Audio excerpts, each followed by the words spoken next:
3,000 pesos po. So, yun po. And of course, ito po ay request po ito ng Sagip. No? Sagip.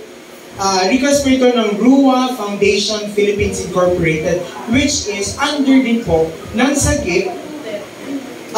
Actually, ang Sagip under sa RUA, which is ang ating presidente, ang ating CEO na si Pastor Vic. So ngayon lang po, explain ko lang po sa inyo ha, kasi baka some of you might say, bakit binabawasan nila?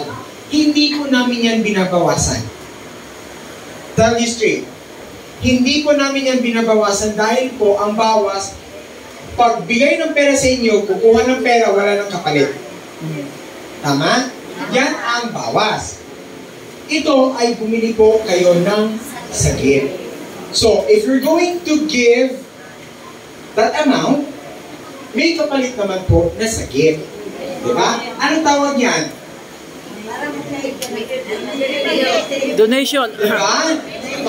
So, hindi po yan sa bawas. Mag-iba yung bawas kaysa sa bili po. No? At kung hindi rin po, if not because of the foundation, you will not be able, hindi din po kayo makakuha ng ayuda. I mean, pwede naman kayo kumuha ng ayuda talaga sa gobyerno. Tama? Pero hindi po siya ganun kadali. Diba? Even sa SAP. Sorry sino po ba yung dito sa SAP na walang SAP? I mean, yung pandemic na walang natanggap na ayuda. Diba? Ang dami. Yun po. Ngayon po, dahil po, nagkataon lang po na I belong with Vice President Sara Duterte, and then nasa foundation din po ako, nasa church, combine ko. Kaya po, nagkaroon tayo ng ayuda. Diba? Kasi po, sabi ko nga ni Daddy D, ito po ba sila ay mga Sagip user? Yes. So now, instead of buying it from your own pocket, naghanap ako ng paraan na mabigyan kayo ng pera para at least makabili po kayo. Yun. Diba? Kesa po na kayo po mismo manggaling sa bulsa niyo po ang pagbili ng Sagip, naghihirap-hirap kayo ng trabaho, gano'n, pero worth it naman po ang Sagip talaga. Ngayon, naisip ko, kami ni Daddy, why not let's use the funds of the government? Diba? Sa pera niyo naman talaga actually yan eh.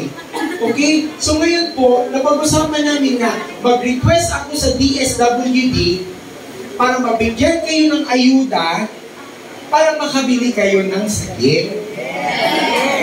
Diba? Sana ang pipiliin nyo.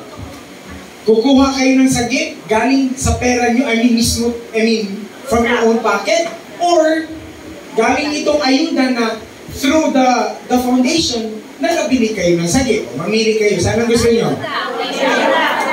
Diba? So, ganun po. Kaya nang sinabi ko po sa ibang na-payoutan na namin sa Bulinaw, gaya dun sa Bulinaw, sa Pangasinan, kapag tuloy-tuloy lang kayo, makinig lang kayo, ituloy-tuloy natin yung ayuda na yan. Sino dito nakapanood ng balita na sinabi ni Secretary Jokno na tanggalin na ang ayuda related sa COVID? Diba? Pero, anong sabi? Pero, ang senior citizen, hindi.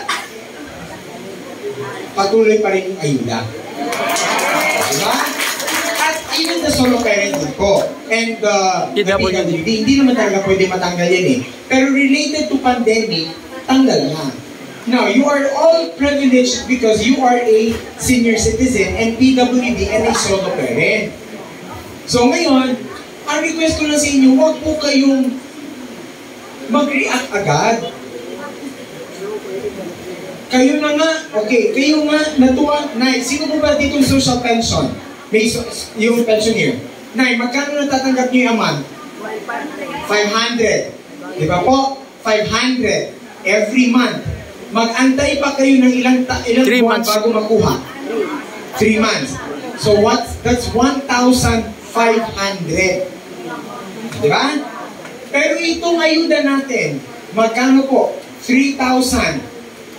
In 1 month lang yan. Di ba? Kung saan kayo, kung mabawasan man dahil na nag-donate kayo para sa sagip nyo ng 500, still, magkano naiwan sa inyo? 2,500. Oh, may sagip ka pa. Oh, di ba ang 2,500 nyo, ilang buwan na yan? Kung tutuusin, ang 2,500, oh, 2, 4, 5 buwan. Di ba? Oh, tapos may maririnig ka pa. Oh.